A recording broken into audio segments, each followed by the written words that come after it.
há uma pergunta, e eu quero que volte então, passe a tela agora, por favor. Não é? Há uma pergunta: o jovem pode ser santo em sua sexualidade? Sim ou não? Sim. O jovem pode ser santo em sua sexualidade? Sim ou não? Sim. Sim. Mas precisamos entender que você, como jovem, é desafiado por Deus na sua palavra a viver esta santidade dentro da sua sexualidade. E aí tem pessoas que nesse ponto elas param, pessoas jovens da igreja. Ah não, pastor, eu sou crente, eu canto, eu toco e tudo mais. Agora quando eu me junto com a minha namorada, quando eu estou com o meu namorado, aí a coisa rola solta, glória a Deus, e a gente peca, e a gente faz aquilo que não é da vontade de Deus. Quantas vezes eu escuto isso de jovens? Já eu escutei bastante, e até esses dias tenho escutado, não é? Um rapaz me procurou em União, só estou com 90 dias que cheguei lá, um rapaz de 19 anos, chegou para mim, depois de uma reunião da igreja: eu preciso falar com o senhor, pastor, urgentemente. Meu filho, não dá para ser amanhã não, porque eu tenho outra reunião. Não, tem que ser agora, pastor. Pastor, estou pensando em me matar. Estou pensando em me suicidar. E eu pensei que ele tinha cometido uma coisa, um crime, alguma coisa. Não me passou pela mente que o grande problema dele era a culpa por causa da prática da prostituição. E ele disse: pastor, eu namoro com uma moça de 26 anos e ela não me ama, mas quando ela quer satisfazer os desejos sexuais dela, ela liga para mim e eu vou. Aí eu perguntei: essa moça é crente? Ele disse: é crente, é fulano de tal. Meu Deus do céu. E o pior é que eu havia na igreja para lá e para cá, trabalhando, fazendo isso, fazendo aquilo outro, bem envolvida, e não imaginava que aquela criatura tão atuante dentro da igreja tinha uma vida promíscua com aquele moço, uma vida promíscua. Mas ela também tinha prazer de massacrá-lo, ao mesmo tempo que usufruía do corpo dele para satisfazer os seus desejos sexuais, ao mesmo tempo que fazia uso disso aí, do corpo dele, também massacrava ele. Dizia que ele era um fraco, dizia que ele era um pobre, dizia que ele era um incompetente, ela é uma pessoa com formação acadêmica, e dizia tanta coisa. E ela conseguiu destruir não somente a comunhão, a vida espiritual daquele moço, mas também ela conseguiu destruir a vida emocional dele e fez dele um prisioneiro emocional dela. Eu não sei se você sabe o que é um prisioneiro emocional. É aquela pessoa que mesmo sofrendo não consegue se desvencilhar de um relacionamento que lhe faz tanto mal, que lhe causa tanta dor. Isso chama-se, ou se diz que é uma pessoa que é prisioneira emocional. É uma prisão sem grades, é uma prisão sem paredes. A pessoa quer sair e não consegue, porque o seu algoz, a pessoa que está fazendo uso dela, está dominando-a, não é, no seu sentimento, na sua alma, usou estratégias tão maléficas, tão malignas, que conseguiu prender aquela pessoa a ela. De forma que o rapaz, ela ligava e dizia: venha cá, ele estava trabalhando, tinha que ser trabalho para ir lá. Pastor, que cara mole? Não é mole não é moleza não. Isso aí fala da fragilidade do ser humano. Disciplineio, glória a Deus, e ele está na igreja, mas se arrastando, e disse a ele: você só vai se libertar dela se você orar, jejuar, porque tem coisa que tem que ser com jejum mesmo, tem que ser com oração. Tem relacionamento tão depreciativo do moço ou da moça, que você só vai conseguir se libertar dele se você orar, se você jejuar, se você buscar em Deus a sua força. Então, o jovem pode sim viver uma sexualidade santa, ou ter santidade em sua sexualidade. Agora ele precisa entender que a sexualidade né, a santidade na sexualidade, ela também será desafiada por tentações. O que é que desafia a sexualidade do jovem? Tentações que atacam o jovem. Por favor, passe. A prostituição é a primeira. Hoje, como sempre, a prostituição tem sido um grande desafio e também uma grande tentação para a juventude da igreja. Aqui nós temos jovens e eles sabem disso, não é? O que é prostituição? É a prática do sexo fora do relacionamento matrimonial. E eu li há muitos anos atrás, há mais de 10 anos atrás, e fiquei assustado como cristão e como pastor.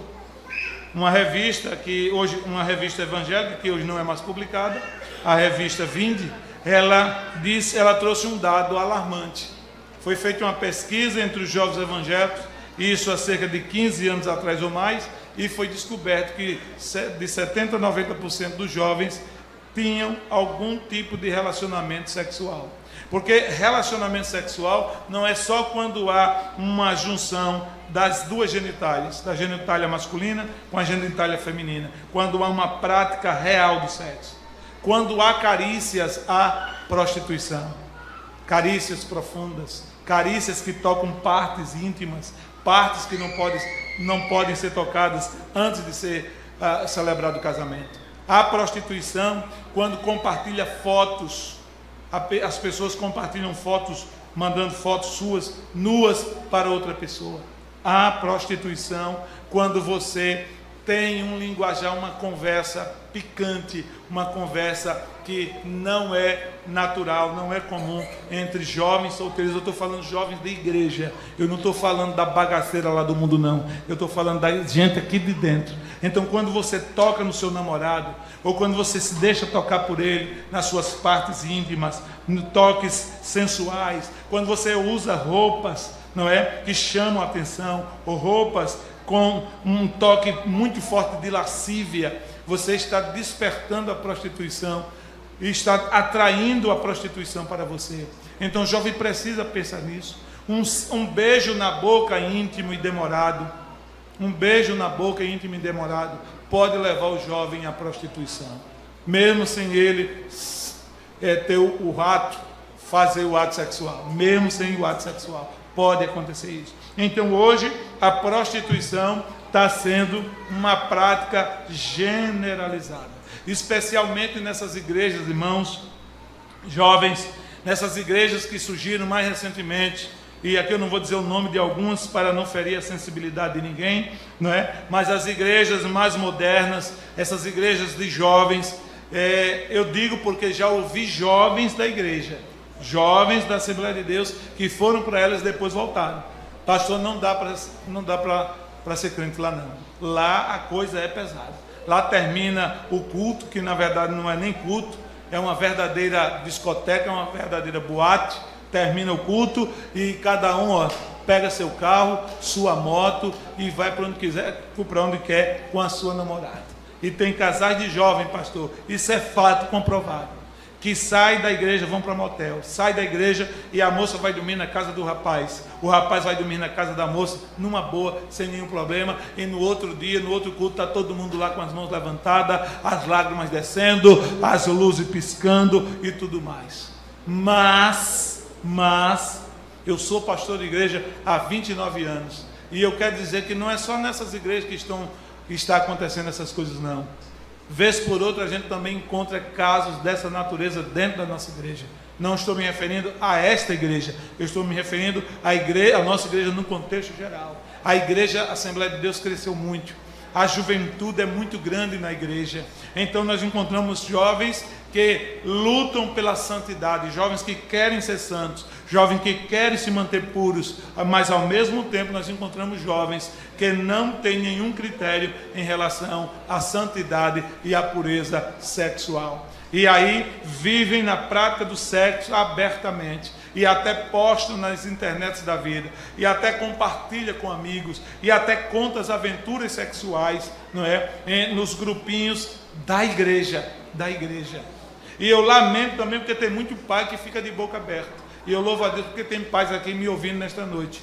Você, como pai, você precisa acompanhar mais a vida do seu filho, da sua filha, do seu filho, seja ele adolescente, seja ele já um jovem de 18, 19, 20 anos, tem que acompanhar. O pai tem que monitorar, os pais têm que monitorar, saber com quem ele está se relacionando, com quem ele está namorando, se é uma pessoa de boa procedência. Por quê? Porque não está em risco só o futuro social do jovem. Está em risco também o futuro espiritual e o futuro eterno do jovem. Porque um jovem que vive na prática da prostituição, que vive na prática do pecado, não é? Seja através do ato sexual propriamente dito, ou seja, trocando fotos nuas, de pessoas nuas, eles nus, trocando com namorado, seja vendo filmes pornográficos, seja vendo material escrito pornográfico.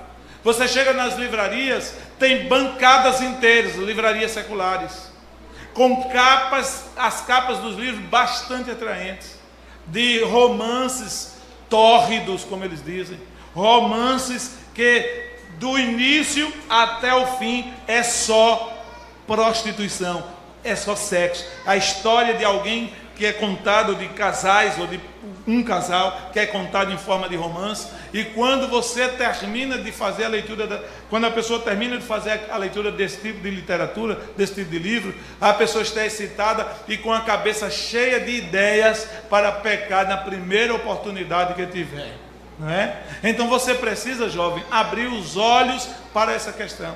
Se eu parasse aqui só na questão da prostituição, não é? Fazendo um contraponto em relação à sexualidade que deve estar presente na vida do jovem, na vida sexual do jovem, só a prostituição dá tema para nós falarmos ainda mais meia hora, mais uma hora, quem sabe a noite toda, porque é algo muito forte na vida dos jovens. E tem jovens que estão com problemas até de ordem emocional, não somente de ordem espiritual, não. Problemas de ordem emocional, que não estão mais conseguindo estudar, que não estão mais conseguindo trabalhar, que não conseguem mais desenvolver um relacionamento familiar saudável. Tem rapaz que as moças não querem nem que ele chegue perto delas.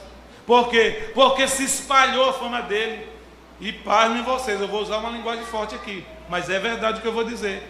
Tem moças que quando vê determinados rapazes se aproximar, dizem assim: corre, lá vem o tarado. Porque ele só sabe falar sobre sexo. Ele só sabe falar, na verdade não é sexo, é só sobre prostituição. Só sobre prostituição. E isso tem afetado até os relacionamentos dele com a juventude da igreja, com outras pessoas. Não é? Ninguém quer sentar perto dele. Tem uma má fama. Por quê? Porque vive mergulhado na prostituição. E isso é triste, isso é lamentável, porque prostituição é pecado. Quando você for se relacionar, mesmo em desobediência ao Senhor e à sua palavra, quando você for se relacionar da próxima vez com uma pessoa que não é a sua esposa, que não é o seu marido, pode lembrar-se dessas palavras: você está cavando mais fundo a sua sepultura espiritual. Cada vez que você se deitar com uma moça que não é a sua esposa, cada vez que você se deitar com um rapaz que não é o seu marido, mas ele vai ser, nós já estamos noivos, mas não é seu marido. Não é seu marido. Se lembre das palavras do pastor aqui. Você vai estar cavando mais fundo a sua sepultura espiritual. E por que não dizer sepultura moral? Não vale a pena um prazer momentâneo, um prazer que passa tão rápido, não é? E que traz um nível de comprometimento tão grande. E se brincar, porque você pode morrer, você é nova, você é jovem ainda, mas você pode morrer. Não é? Outro dia eu vi uma foto de uma moça no Instagram, uma jovem de Abreu Lima, menina com 15 anos, uma moça belíssima, uma adolescente belíssima, nascida na manhã, morreu.